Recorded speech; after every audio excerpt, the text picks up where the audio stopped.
আজকে আমরা আলোচনা করব special uses of phrases and ওয়ার্ডসের কয়েকটা কনফিউশন পার্ট যেগুলো নিয়ে প্রায় তোমরা দ্বিধায় থাকো। সেগুলো হচ্ছে had better, would rather and had to. এই তিনটা নিয়ে প্রায় দেখা যায় যে শিক্ষার্থীদের মধ্যে অনেক কনফিউশন থাকে।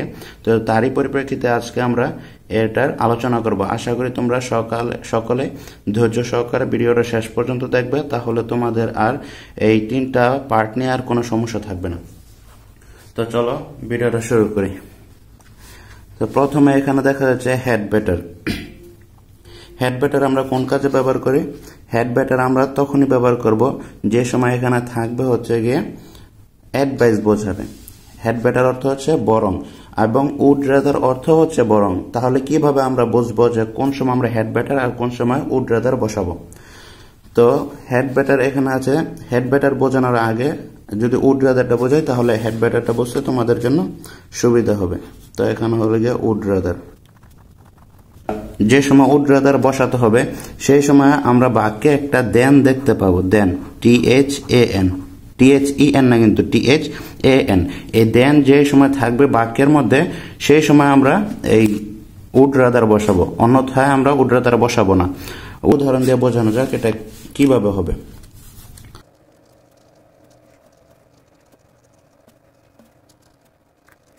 তো একটু খেয়াল করো, এখানে তোমাদের গ্যাপ থাকবে, এই জায়গাটা একটা গ্যাপ থাকবে, এবং এখানে তোমাদের হয় উড রাদার নাহলে have to, has to, had to অথবা হেড বেটার বসাতে হবে।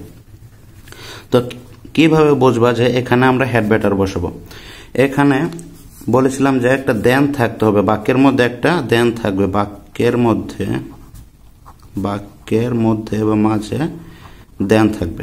তো এখানে একটু খেয়াল করো, এখানে একটা দেন আছে, বাক্যটার মধ্যে একটা দেন আছে। বাক্যটার অর্থ কি? জসিম ইজ অনেস্ট, জসিম হয় সৎ।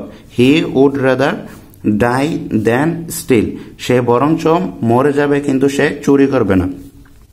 তো এটা অর্থ দিয়ে অনেক সময় নাও তোমরা ধরতে পারো।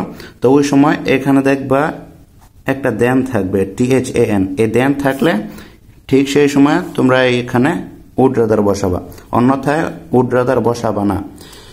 তাহলে যদি আরেকটা এক্সাম্পল দেই,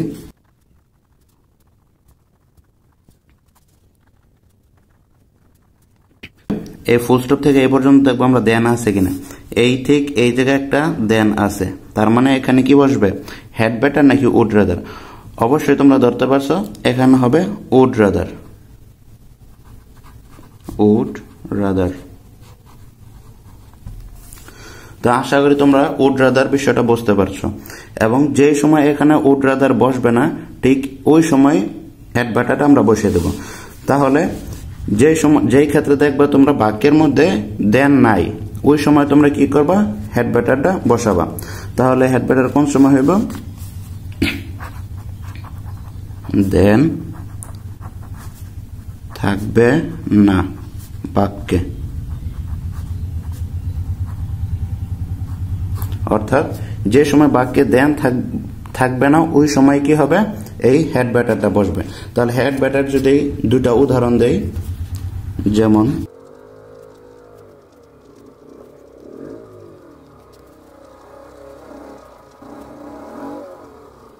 এই গ্যাপটাতে কি হেড বেটার বসবে নাকি উড রাদার? তো সেটা বার করার জন্য আমরা দেখব এই বাক্যটার মধ্যে কোনো দেন আছে কিনা। এখানে আছে ইউ হ্যাড বেটার কনসাল্ট, মানে আলোচনা করো with a good English teacher, একজন ভালো শিক্ষকের সাথে আলোচনা করো। একটু লক্ষ্য করলে এখানে দেখবে এখানে দেন নাই, তার মানে এখানে কি বসবে? হেড বেটার নাকি উড রাদার? অবশ্যই এখানে হেড বেটার বসবে। তাহলে বলতে পারো হেড বেটারও বুঝলাম, উড রাদারও বুঝলাম, কিন্তু এখন প্রশ্ন হলো গিয়া আমরা কোন সময় have to, has to, had to বসাবো? তো সেটার জন্য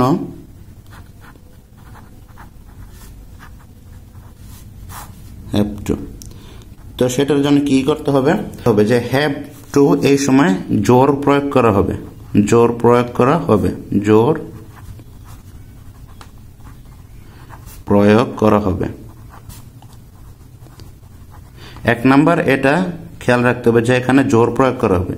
দুই নাম্বার হলো গিয়ে বাধ্যবাধকতা, বাধ্যবাধকতা। কথা, এই দুটা প্রায় সেমই। তো যে সময় তোমরা দেখবে যে এটা না করলেই নয়, এরকম একটা পরিস্থিতিতে যে হ্যাভ টু মানে অবশ্যই, হ্যাভ টু মানে অবশ্যই তোমাকে এটা করতে হবে, কিন্তু হ্যাড বেটার এটার অর্থ হচ্ছে গিয়ে বরং, মানে তোমাকে হ্যাড বেটার দিয়ে কেউ একজন অ্যাডভাইস দেবে, এখানে অ্যাডভাইস দেওয়া হবে, কিন্তু হ্যাভ টু এখানে তোমাকে অবশ্যই করতে হবে। তো এখানে যদি আরেকটু সহজ করে দেই, হেড বেটার চেনার আরেকটা নিয়ম হলো গিয়ে হেড বেটারের যেই বাক্যটা শুরু হবে, এই বাক্যটা শুরু হবে ইউ দিয়ে। এখানে তোমরা একটু লক্ষ্য করো, এটা শুরু হয়েছে ইউ দিয়ে, সেকেন্ড পারসন। তা তোমরা যদি বিগত সালের প্রশ্নগুলো একটু অ্যানালাইসিস করো তাহলে দেখতে পারবে যে যেসব ক্ষেত্রে হেড বেটার হয়েছে তার 97% জায়গায় তার আগে ইউ বসছে, সেকেন্ড পারসন ইউ বসছে, অন্যান্য জায়গায় বসে না। এখানে তোমরা দেখতে পারবে যে এখানে আছে Jasim is honest, he third person singular number, এটা হচ্ছে থার্ড পারসন সিঙ্গুলার নাম্বার। আবার এখানে হচ্ছে ফার্স্ট পারসন, কিন্তু এখানে সেকেন্ড পারসন নেই। তোমরা অ্যানালাইসিস করলে দেখতে পারবে এরকমটাই হয়। তো হেড বেটার চেনার আরেকটা সহজ উপায় হলো গিয়ে এখানে কি হবে, সেকেন্ড পারসন দিয়ে শুরু হবে বাক্যটা। আরেকটা হলো এখানে কোনো দেন থাকবে না। আর এগুলো বাদ দিয়ে যদি দেখো যে তোমরা বাধ্যবাধকতা বোঝানো হয়েছে বাক্যের মধ্যে, ঠিক সেই সব ক্ষেত্রে এখানে কি হবে, হ্যাভ টু হবে। আশা করি তোমরা বুঝতে পেরেছো।